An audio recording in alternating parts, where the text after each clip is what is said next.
What is the strangest thing you've seen that you cannot explain? My dad passed away in 1992. Among other things, I inherited a 1980 Chevy Love pickup. It may have been through ignorance, but I had looked high and low for 4 bolts that needed replaced on the U-joint. They were special and shouldered. I stopped everywhere looking for these bolts. Chevy nor Isuzu had them. I was at my wits' end as I had been looking for 2 months.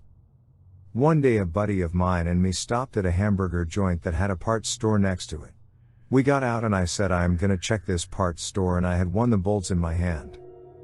As we were walking to the store, a guy that I can only describe that looked like the Jesus your grandmother had a picture of on her wall walked by us and said howdy or some shit. But here is what freaked me out. He said, "Those look like they are U-joint bolts for a Chevy Love pickup.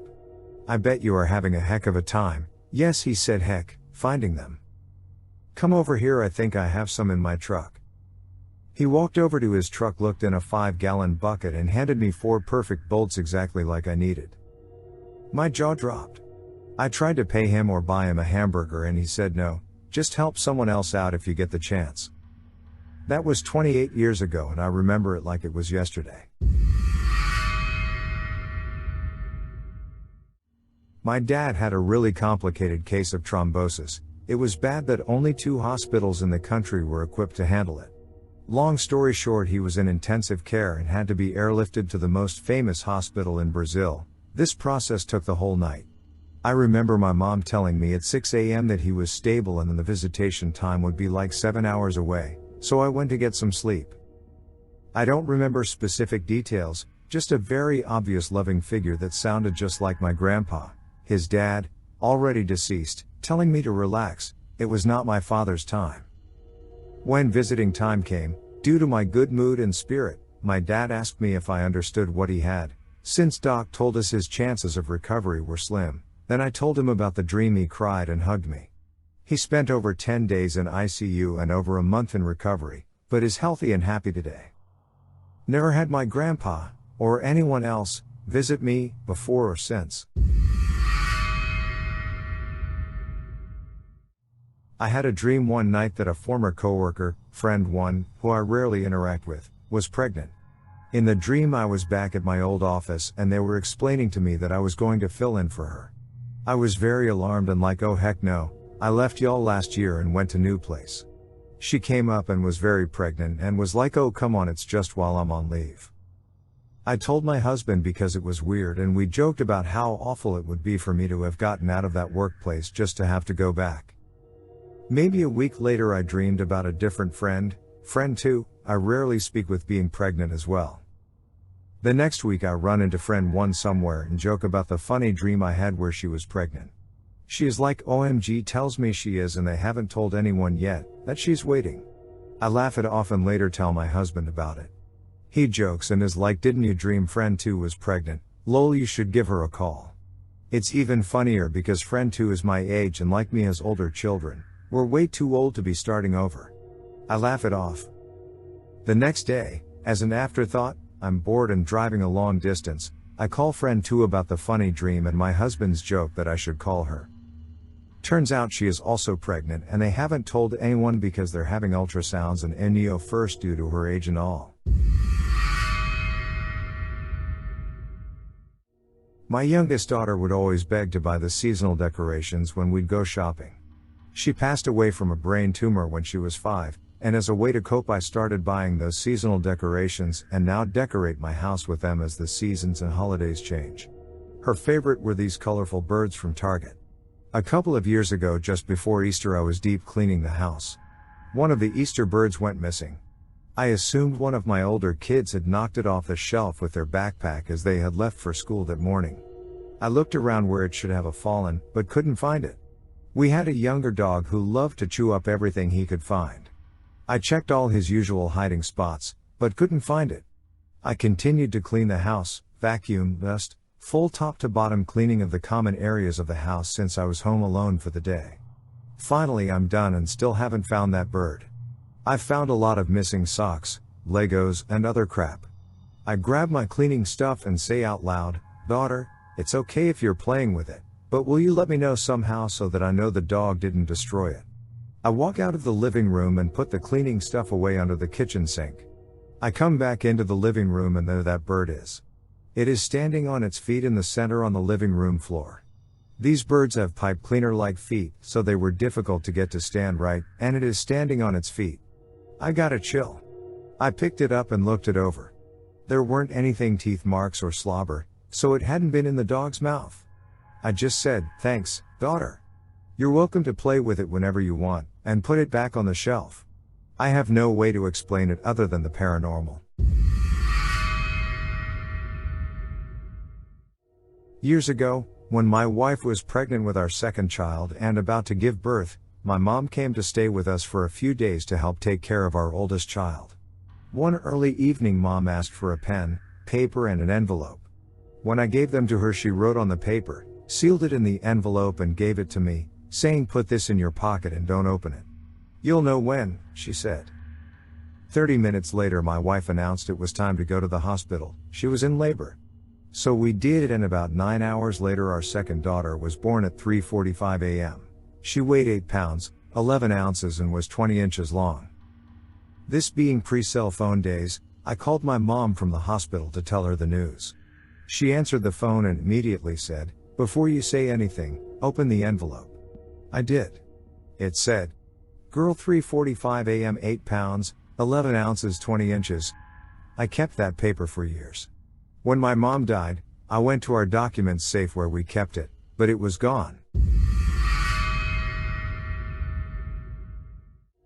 Former Egyptian Air Force Mirage 2000 pilot here. I was one of the unlucky few that got selected to serve their mandatory years as pilots. It was considered unlucky because you stayed in the Army a lot longer than soldiers and officers because of the amount of training that comes with flying a fighter jet. Anyway, fast forward 2 years, I'm a fully trained Mirage pilot, though I don't know much about dogfighting and fighter jet weapons as I didn't take it on full time. Like I said, this was mandatory service that everyone had to do. It's just I was selected to be a pilot for some reason. I only flew like 6 times in the 3.5 years I served. Anyways, picture this. It's a pitch black night and I go out for patrol on the Red Sea border between Egypt and Saudi Arabia. My friend is commanded to patrol the border on Sinai and Israel. That's usually the most actively patrolled border. Anyway, here I am flying in Egyptian airspace when an extremely bright light shone through the cockpit, almost blinding me for a moment. It was so bright it got right through the tinting on the windows and my helmet. It was almost like that memory wiper in MIB. It lasted at least a minute. So just as I'm about to call this in to get a possible explanation, the air tower guy starts frantically sort of shouting, but not loudly, like he's talking really fast and in a very worried tone, and I can't hear him through the radio that well, so I couldn't tell what he was saying. I tuned into the frequency the other pilots were on and they were all just as shaken as me. 30 minutes later, a calmer voice instructs us to all land immediately as there is an emergency being investigated by the more experienced pilots, dogfighters. So we land 2 at a time. I steer my plane into the hangar and I get out. Everyone has this frightened look on their face, eyes wide open, mouths shut and sort of lost. Like you talk to them and they're like, "Sorry, what were you saying again?" So I go straight to the base commander hoping for an explanation that puts my mind to ease. When I get there, I find that he's in his office on the phone shouting about unidentifiable aircrafts infiltrating Egyptian airspace, and that's when I really got scared. I have finished my mandatory service years ago now and I'm currently studying law in Washington, but that night I constantly think about. One time I had woken up in the middle of the night and went to use the bathroom. I checked my phone and it said 1:32 a.m. Moving on, complete for autopilot. I enter the bathroom and do my business and leave. As I left the bathroom, I felt breathing on my neck and I turned and my girlfriend was standing there and just said "bathroom" in a really quiet voice. I move out of the way and she enters the bathroom. I head back to my bed and enter my bedroom, but to my shock, my girlfriend is sleeping in the bed. I grabbed my phone off the nightstand and checked the time and it was 4:12. Somehow 3 hours passed from my walking to use the bathroom and back. I immediately turned and speed walked to the bathroom and opened the door and the bathroom was empty. My girlfriend told me when I left to use the bathroom she woke up and went right after me. She said she walked past me seeing me just standing there and thought I was waiting to enter the bathroom, and she went back to the bedroom. She told me she was awake for a few minutes, and during that time I didn't come back. The only thing I can think of is that I either sleepwalked to the bathroom, which I've never sleepwalked before, or that I just stood there for 3 hours. I'm convinced that I just stood there for hours as my legs were tired the day after. I used to live right next to the Scientology HQ in the UK. Our farmland bordered theirs with some woods. I was about 14 in this scenario. I was feeding the animals one afternoon when there were sudden crashing noises from the edge of the forest and the sheep scattered. I watched as a completely naked man burst from the forest edge, hurled himself over the fence and ran toward me in complete silence. I froze because I wasn't sure if what I was seeing was real, and apparently my survival skills are low. When he was almost up to where I was, about 8 or 10 people, fully clothed, came running out of the forest and over the fence, obviously chasing the naked dude. I, still frozen, watched him run up the field to me, and when he got to the fence he started begging me not to run away and to help him. He was struggling at that point, and the people behind him started yelling at me to get away. I unfroze then and decided to help him. I didn't know what was happening, but there was no good scenario I could think of where a bunch of people were chasing one person that looked anything like this. I got the guy over the last bit of fence and half carried him as we ran back to the house. My mom was prepping for dinner and saw us running toward the house and met us at the side door. She told me to go lock all the doors and call the police, and drag the naked guy upstairs. I just got the doors locked when the people chasing naked dude got to the house. They started banging on the doors and yelling through the mailbox to give him back. While I was on the phone with the police, more people started showing up. There was around 15 in the yard, several in suits. Some of the things they yelled through the door was that they would hold us criminally responsible, they were going to sue us, that the man my mom was helping with terribly cut up feet and hands was a murderer, etc. Having called the cops and secured the downstairs, I went upstairs and helped my mom with the guy's injuries till the cops showed up about 15 minutes later. At the same time, 2 black cars with more people in suits did. Long story, I know. Some 3 hours later the cops left with the guy. His story was that he'd been lured into trying out Scientology and coming to some retreat which was supposed to last a weekend. He found out within hours of getting to the center that he was very uncomfortable by the whole thing and resistant to going along with the grooming. They punished him by putting him in solitary and forcing him to listen to tapes about Scientology principles and shit. When he refused to rejoin the program, they refused to let him go. They told him his parents had signed over legal guardianship. He was in his early 20s, and declared him not capable of making his own decisions. He was kept in this room for just over a week, and they tried a bunch of things on him, including hours of exhausting interviews where he was asked the same question over and over, "Who are you?" and being strapped into a chair and forced to watch a video explaining Scientology and telling him what a bad person he was. Eventually, because he kept refusing to play along, they told him they were escalating the program and took him to an outbuilding and put him in a bare cell and stripped him naked and left him there with no food or water. Every day someone would come and ask him, "Who are you?" And no matter what he would reply or say, they'd shake their head and leave. After 3 instances of this, he decided to get desperate, because he became convinced he was going to die in there. When the person came, he pretended he was too weak to speak loudly, and that forced the person to come into the room and close to him. He jumped up and pushed them against the wall and ran out. He made it out of the outbuilding without meeting anyone else and just kept running the fuck away till he got to our farm, and we helped him. The Scientology suits meantime were arguing furiously with the cops in the front yard. I kept watching through the windows and saw papers being waved about, so I assumed they were trying to prove he was in their care. But thankfully the cops refused to hand him over, and eventually word came in that his parents had reported him as a missing person. So the cops took him to the station to get going on getting him home. We got a letter from him about 6 weeks later thanking us. He was going to be in therapy a long time to recover, but physically he was doing well. I lived there for several years and we saw a lot of very weird and disturbing things, and I don't doubt for a second that some were not as lucky as he was. Scientology is a terrifying, Abusive cult, and I am sure eventually some of their ugly and murderous secrets will come out. Was sitting in my lounge room alone one night watching TV. Heard clear as day someone coming up the stairs barefoot. I thought it was just a family member coming up the stairs, but then had the oh fuck realization that I was home alone. For some reason I just sat there looking at the doorway waiting for whatever was coming up these stairs to walk through the door.